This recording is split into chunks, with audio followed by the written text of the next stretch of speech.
बिस्मिल्लाहिर्रहमानिर्रहीम। Coulomb law में पे डिस्कस करने से पहले सबसे पहले हमारे पास कुछ 3 क्वेश्चन है जिसमें why Coulomb law was formulated, why he use the product rule in F cross Q1 Q2, if there was Fg force of gravitational then why he brought the Fe electrostatic force। तो सबसे पहले जो question हमारे पास आता है कि why he coulomb law was formulated, क्योंकि हमें ये पता है कि जब मैटर पे दो प्रॉपर्टीज़ है, one is called the mass and second one is called the charge. तो मास कौन सा फोर्स प्रोड्यूस करता है? Gravitational force. लेकिन चार्ज भी जब मोशन करता है तो तब वो एक फोर्स करता है, सॉरी एट रेस्ट पे होता है तो तब वो एक फोर्स प्रोड्यूस करता है जिसे कहते हैं इलेक्ट्रोस्टैटिक फोर्स। तो इस ग्रेविटेशनल फोर्स से इस मैटर की ये प्रॉपर्टी कंप्लीटली डिस्क्राइब नहीं हो रही थी, लिहाजा उसने एक फोर्स डिस्क्राइब किया जिसको हम कहते हैं electrostatic force. Secondly, why he use the product rule, क्योंकि हमारे पास फॉर एग्जांपल अगर दो चार्जेस हैं Q1 Q2 और इसके दरमियान में इसके 3 रूल बन सकते हैं। Number 1, for example this is 2 this is 3, तो number first is 5, first rule. Second rule 2 cross 3 6 and the third one 2 power 3, तो इससे 2 पावर 3 इज़ 8। तो इससे मुख्तलिफ रूल बढ़ सकते। अब आते हैं ये रूल क्यों नहीं यूज़ हुआ? बिकॉज इलेक्ट्रोस्टैटिक एक फोर्स है जो एक वेक्टर क्वांटिटी है, तो वेक्टर क्वांटिटी अगर अपोजिट डायरेक्शन है तो वो ऐड नहीं हो सकती, लिहाजा this force is totally been wrong. Product rule use हो सकता है क्योंकि वेक्टर आपस में मल्टीप्लाई। पावर रूल भी वेक्टर की वजह से यूज़ नहीं हो रहा था, लिहाजा सेकंड क्वेश्चन का भी आंसर उसने दे दिया। Third question, if there was F G then why the use of why he bought F gravitational force, क्योंकि हमें ये पता था कि ग्रेविटेशनल फोर्स में जी इस्तेमाल होता है और इलेक्ट्रिक फोर्स में के इस्तेमाल होता है या सी यू इस्तेमाल होता है। जी जो होता है जैसे F is equal to G m1 m2 divide by R square and F is equal to K Q1 Q2 divide by R square. ये के मीडियम पे डिपेंडेंट है, मीडियम डिपेंडेंट, जबकि जी इज़ इनडिपेंडेंट। तो इस वजह से उसको ये ज़रूरत लाहक हुई कि भाई ये मीडियम पे डिपेंडेंट नहीं है, लिहाजा ये चार्ज की प्रॉपर्टीज़ को डिस्क्राइब नहीं कर सकता और के जो है वो चार्ज की प्रॉपर्टीज़ को डिस्क्राइब कर सकता है क्योंकि उसकी अपनी प्रॉपर्टीज़ अलग है, लिहाजा उसने इस प्रॉपर्टी को, इस लॉ को पेश किया। ये एक क्वेश्चन है जो ईटा में आपके पास आ सकता है। आते हैं कूलम लॉ की तरफ। फर्स्ट ऑफ ऑल सबसे पहले हमें ये पता है कि जब कूलम दो चार्जेस जब उसने लिए Q1 Q2 और उसको एक मास के इक्वल मास के साथ लिया तो इसने ये देखा कि अगर ये सेम चार्ज पॉजिटिव तो ये रिपेल करते हैं, लेकिन अगर ये अपोजिट चार्ज दूसरे को क्या करते हैं? अट्रैक्ट करते हैं। तो यहाँ से उसने एक स्टेटमेंट दी, the force of attraction or repulsion, the force of attraction or repulsion between 2 point charges is directly proportional to the product of their charges and inversely proportional to square of the distance between them,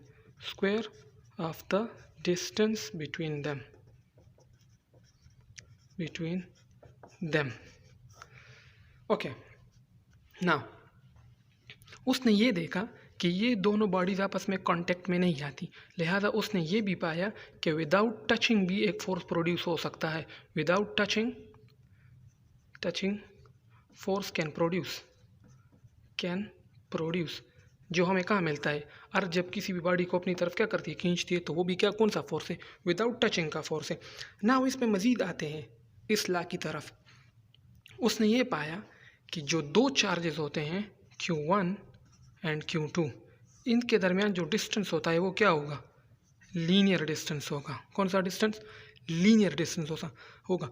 जो experiment इसने use किया, जो balance इसने use किया, उसको torsion balance कहा जाता है। और कब ये एक्सपेरिमेंट किया गया? 1785 में। ओके। नाउ उसने ये एक सबसे इम्पोर्टेंट जो बात की थी, उसने कहा कि ये दोनों चार्जेस जो है इनका लाइन जॉइनिंग क्या होगा? लाइन जॉइनिंग सेम होगा। मीन्स ऐसा नहीं कि एक पॉइंट यहाँ पे और दूसरा पॉइंट यहाँ पे Q1 Q2, नो, इनके दरमियान जो लाइन होगा, जिस लाइन पे दोनों चार्ज पड़े होंगे वो सेम लाइन होगा, इसके अलावा वो अलग लाइन नहीं होंगे, आगे पीछे इधर उधर नहीं होंगे। अब आते हैं पॉइंट चार्ज की तरफ। पॉइंट चार्ज क्या चीज़ है? पॉइंट मीन जब आपके पास दो बॉडीज़ हो और उन दो बॉडीज़ का जो साइज़ है उनके डिस्टेंस से क्या हो, कम हो, तो उसको क्या कहा जाता है? Point charge. अब अगर कोई कहे कि अर्थ एक पॉइंट बॉडी है तो कोई इसको मानेगा yes earth is a point body. अगर अर्थ को सन के कंपेयर में लिया जाए तो अर्थ का साइज़ और सन के साइज़ के मामले में उसका जो डिस्टेंस है वो काफ़ी क्या है, ज़्यादा है, लिहाजा वो भी क्या है, एक पॉइंट बॉडी है, लेकिन with respect to what, with respect to sun. अब क्वेश्चन ये आता है कि अगर पॉइंट बॉडीज़ ना हो, कोई बड़ी बॉडीज़ हो, तो फिर क्या होता है? क्योंकि अगर बड़ी बॉडीज़ आप लेंगे तो उसमें क्या होगा, उसका फोर्स क्या हो जाएगा, स्कैटर्स हो जाएगा। वो जो फोर्स लगाएंगे उनकी फोर्स की डायरेक्शन क्या होगी, स्कैटर्स हो जाएगी, फैल जाएगी, लिहाजा पॉइंट बॉडीज इसलिए लिया जाएगा। लेकिन पॉइंट आप बड़ी बॉडीज ले सकते हैं, लेकिन अगर उनके दरमियान डिस्टेंस जो हो वो उनके साइज से क्या हो, ज़्यादा हो जाए। नाउ सो बाय डेफिनेशन हमारे पास क्या पड़ता है, F cross Q1 Q2 and F cross 1 over square, जिसको हम कौन सा ला भी करते हैं, इनवर्स स्क्वायर ला। ओके ना, बाय कंप्लीशन ये हमारे पास क्या कहते हैं, के Q1 Q2 divide by R square. हम के को सी भी लिख सकते हैं, Q1 Q2 divide by R square. Now what is this C? C is called what, constant. Okay, now अब अगर आगे बढ़ते हैं तो इस सी को हम क्या कहते हैं, सी आर के is called 1/4 pi epsilon naught. What is epsilon naught? Epsilon naught is what? Permittivity. अब परमिटिविटी क्या है? परमिटिविटी असल में मीडियम की वो करेक्टरिस्टिक है जो दो चार्जेस के माबेन फोर्स को क्या करते हैं, it affect the force between charges. Okay, हमारे पास के की वैल्यू क्या होगी, 9 मल्टीप्लाई 10 पावर 9। यूनिट क्या इस्तेमाल होगा, तो अगर आप इसको यूँ देखें, newton meter square cross multiplication by coulomb square. Now हमारे पास क्या है, epsilon naught 8.85 multiply 10 power -12। Unit क्या होगा, इसको कन्वर्ट कर ले, शिफ्ट कर ले, कूलम स्क्वायर पर newton meter square. Okay, exam में ईटा में आपसे ये भी पूछा था, इसका एक और यूनिट भी है जिसे हम क्या कहते हैं, फराड पर मीटर। ना अब क्या रहेगा, अब इसको मज़ीद आगे लेके जाते हैं कि आगे इसमें क्या क्या पॉइंट्स और मज़ीद आ सकते हैं। ना ये तो हमारे पास हो गया for this formula is for what, this formula K Q1 Q2 by R square or 1/4 pi epsilon naught Q1 Q2 by r square is for air or free space, sorry for free space। ये value सबसे ज़्यादा आएगी क्योंकि जब इनके दरमियान, इन charges के दरमियान कोई भी मीडियम नहीं होगा। अगर हवा पुट करेंगे तो उनका फोर्स कम आएगा, क्योंकि अगर इनके दरमियान कोई मीडियम पुट कर दिया जाए तो जो लाइन ऑफ फोर्सेस होंगी वो कुछ इसके अंदर जाएंगी, तो कुछ फोर्स लाइन्स ये ऑब्जर्व कर लेगा, कुछ लाइन फॉर एग्जांपल अगर 100 लाइन है तो 70 ये ऑब्जर्व कर देगा, तो आपके पास कितना फोर्स रहेगा, 30। क्लियर? नाउ अब जब भी चार्जेस रेस्ट पे होती है तो वो एक फोर्स प्रोड्यूस करती है, एक फील्ड प्रोड्यूस करती है, जिस फील्ड को हम कौन सा फील्ड कहते हैं, electric field. Now this is the scenario for the free space. अब हम इसको किसी भी मीडियम में, जब हम इन चार्जेस के दरमियान कोई मीडियम पुट करते हैं, उनमें इसको स्टडी करते हैं कि उस टाइम इसकी पोजीशन क्या होगी। As we know F is equal to K Q1 Q2 by R square. और सबसे इंपॉर्टेंट बात, sign will not be use because उससे आपकी डायरेक्शन क्या हो जाएगी, चेंज हो जाएगी, क्योंकि चार्जेस के साथ कभी भी साइन यूज़ नहीं होते ना। ये तो हमारे पास फॉर फ्री स्पेस है। अगर हम मीडियम के लिए यूज़ करना चाहे 1/4 पाई एप्सिलॉन इसकी जगह मैं m यूज़ कर दूंगा, Q1 Q2 by R square. Now divide F naught by F M, 1/4 pi epsilon naught divide by 1/4 pi epsilon medium Q1 Q2 by r square and then Q1 Q2 by r square. Cancel, r cancel, pi cancel. Now we will left with what? Em divided by epsilon naught and Fm divided F naught divided by Fm. इसको हम कहते हैं relative permittivity, इसे हम क्या कहते हैं? ER. Now हमें Fm चाहिए, हम इसको रोटेट कर देंगे भाई. Okay. Now we will go further. That as we know, Em divided by epsilon naught is equal to ER. Cross multiply, Em will be equal to into ER. Now we will put in case of this one here, this value 1/4 pi epsilon naught into ER Q1 Q2 divided by R square.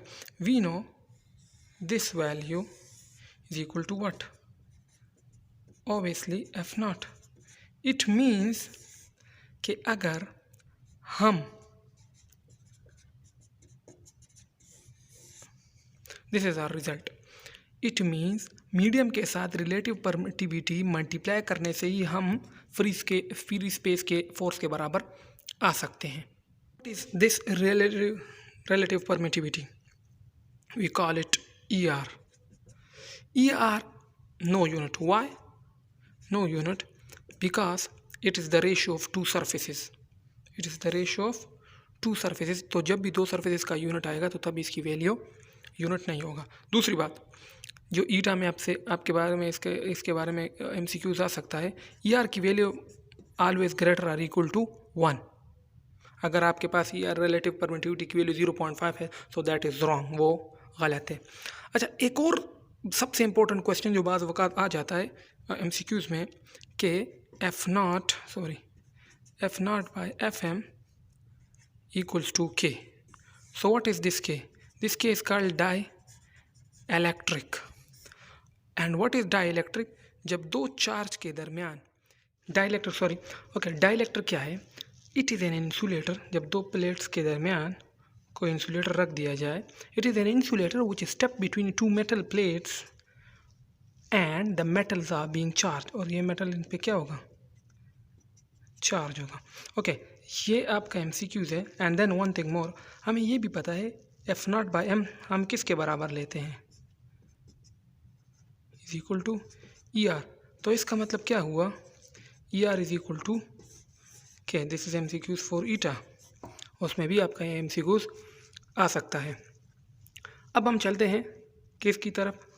Coulomb law के vector form की तरफ. Vector form of Coulomb law. Okay, now हमारे पास दो charge है Q1 Q2. This is force of 1 due to 2 and this is force of 2 due to 1.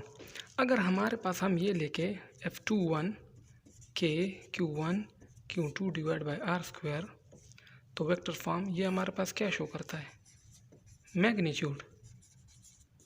तो it mean इसका vector form क्या लेके? वेक्टर फॉर्म में हमें ये पता है कि यूनिट वेक्टर लिखा जाता है. यूनिट वेक्टर जो बराबर होता है U vector divide by U magnitude के. तो हमें यहाँ पर इसका वेक्टर फॉर्म डिवाइड बाय इसका मैग्नीट्यूड लिखना है. तो ये क्या बनेगा? R21 will be equal to R1 minus 2 and there, और उनका मैग्नीट्यूड भी क्या बनेगा? R1 minus R2. इनका मैग्नीट्यूड क्या आएगा? R.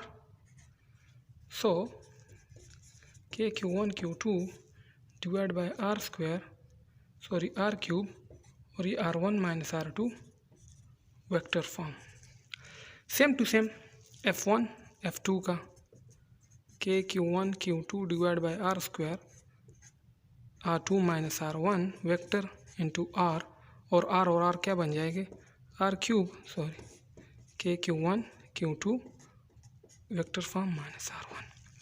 सो ये वेक्टर फॉर्म है कूलम लॉ का. Okay, Charles Augustin de Coulomb ने जो लॉ पेश किया था उसके कुछ लिमिटेशन भी थी. लिमिटेशन क्या है? सबसे first, this law is only valid for point charges. Number two क्या? This law is only valid for rest charges. Number 3 क्या है? मोशन चार्जेस के लिए ये law, motion charges, this law is not valid. अब आगे, लेकिन अगर एक चार्ज क्या हो, इज इन रेस्ट, और दूसरा एंड अदर इन मोशन, तो तब भी ये law, then it is valid. तो तब क्या है?